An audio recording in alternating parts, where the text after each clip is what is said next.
Assalamualaikum warahmatullahi wabarakatuh. Salam dan bahagia. Yang kami hormati Prof. Supriyoko dan teman-teman PEP kelas tempel yang kami banggakan. Pada kesempatan kali ini, kami kelompok 8 akan mempresentasikan materi pembelajaran daring. Anggota dari kelompok kami adalah CH Dewi Irmawati, Fitri Haryanti, dan Indriani Voluntiri Aziz. Berikut beberapa hal yang akan kami sampaikan dalam materi presentasi kali ini. Yang pertama, latar belakang. Yang kedua, kebijakan pembelajaran daring. Yang ketiga, strategi pembelajaran. Dan yang keempat, keunggulan dan kelemahan dari pembelajaran daring. Hal pertama yang akan kita bahas adalah latar belakang tentang pelaksanaan pembelajaran daring. Pada akhir tahun 2019 telah terjadi pandemi COVID-19 yang menyerang seluruh dunia. Virus COVID-19 yang sangat menular dan menyebabkan kematian yang sangat tinggi ini sangat berpengaruh pada berbagai aspek kehidupan manusia di dunia. Berikut ini beberapa aspek yang mengalami perubahan karena adanya pandemi COVID-19. Yang pertama aspek ekonomi, yang kedua aspek kesehatan, yang ketiga pariwisata, dan yang terakhir yang akan menjadi pembahasan pada materi presentasi kali ini yaitu aspek pendidikan.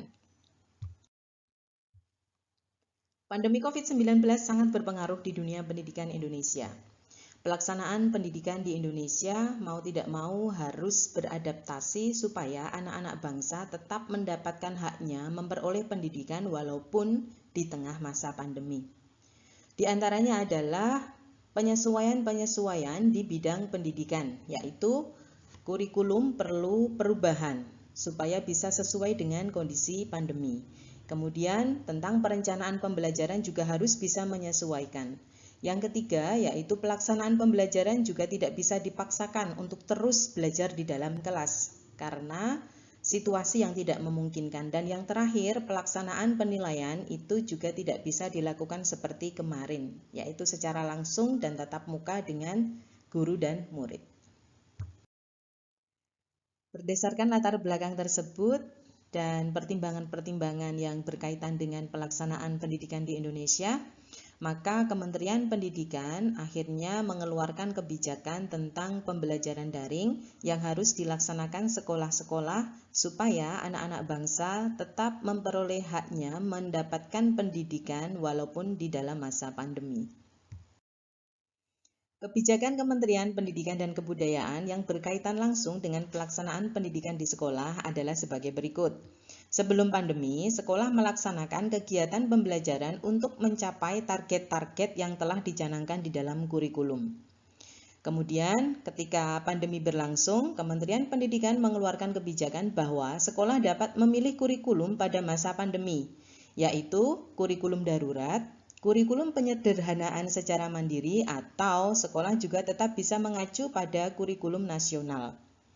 Hal ini dilakukan karena pada masa pandemi, hal yang perlu ditekankan kepada murid adalah bukan pencapaian target kurikulum, tetapi pada keselamatan dan kecakapan hidup dalam menghadapi masa pandemi COVID-19.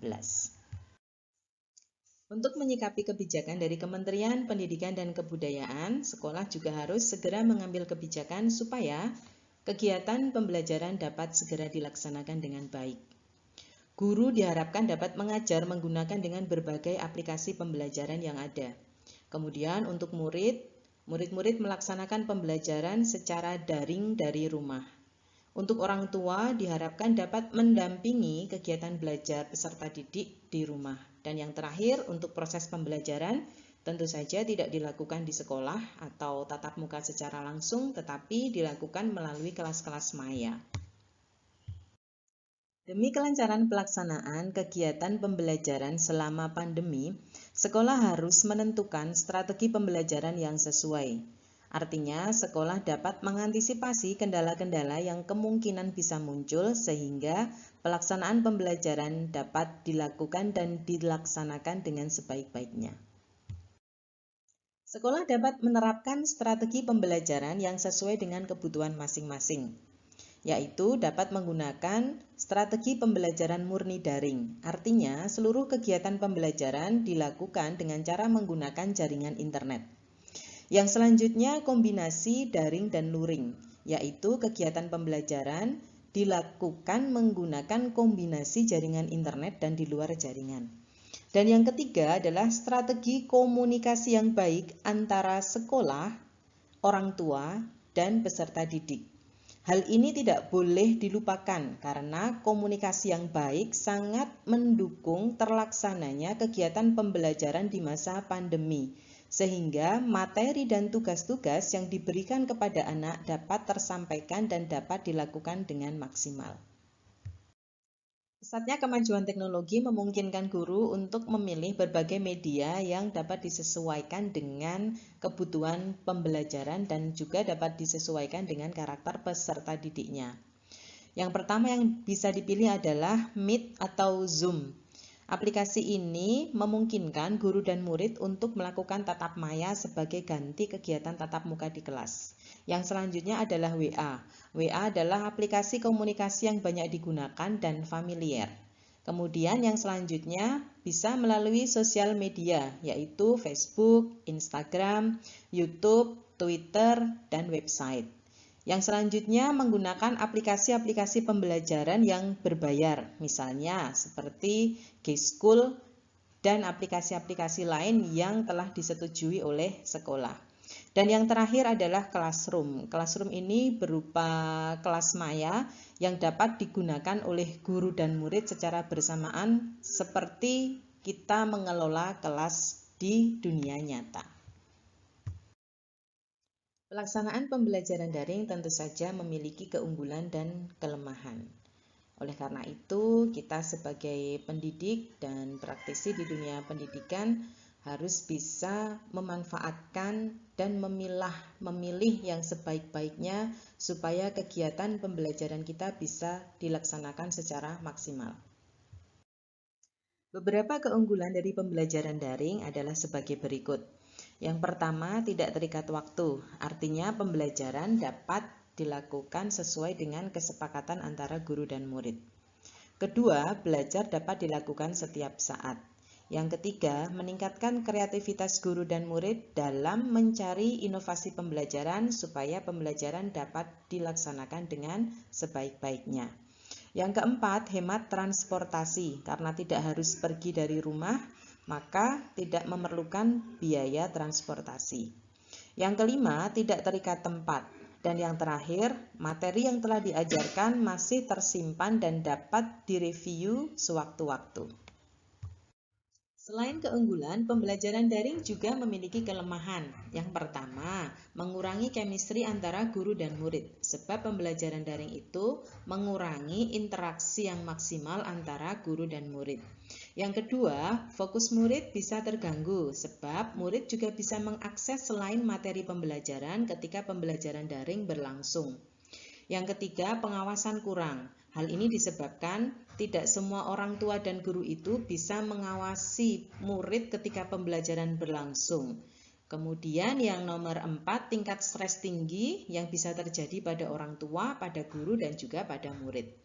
Yang kelima, pembelajaran daring itu menyebabkan karakter murid menurun. Karena apa? Karena pembiasaan-pembiasaan karakter di sekolah itu tidak bisa dilakukan secara maksimal ketika pembelajaran daring, sehingga sulit menanamkan karakter pada murid. Akibatnya, tingkat individualisme murid semakin menonjol. Yang keenam, kendala gawai. Tidak semua murid itu memiliki gawai yang memadai untuk melakukan pembelajaran daring, dan juga tidak semua murid itu memiliki gawai sendiri, karena bisa jadi dalam satu keluarga itu menggunakan gawai secara bergantian. Dan yang terakhir adalah kendala kuota dan sinyal, sebab perbedaan lokasi geografis itu menyebabkan lemah atau kuatnya sinyal yang diperlukan untuk melakukan pembelajaran daring. Simpulan yang kami peroleh dari materi pembelajaran daring adalah sebagai berikut. Pertama, belajar tidak terbatas di dalam kelas, karena ternyata Pembelajaran dapat dilakukan di mana saja dan kapan saja dengan berbantuan teknologi. Yang kedua, pembelajaran daring membantu terlaksananya kegiatan pembelajaran di masa pandemi dan tidak menutup kemungkinan di masa depan pembelajaran daring juga bisa digunakan sesuai dengan kebutuhan. Yang ketiga, interaksi guru dan murid itu lebih utama dan sangat diutamakan dalam penanaman karakter kepada murid. Dan yang terakhir, teknologi dibutuhkan dalam pendidikan untuk mencapai tujuan pendidikan sesuai dengan kebutuhan zaman. Demikian paparan dan presentasi dari kelompok 8 dengan materi pembelajaran daring. Banyak salah kata, banyak kekurangannya. Kami mohon maaf yang sebesar-besarnya. Salam, matur nuwun, wassalamualaikum warahmatullahi wabarakatuh.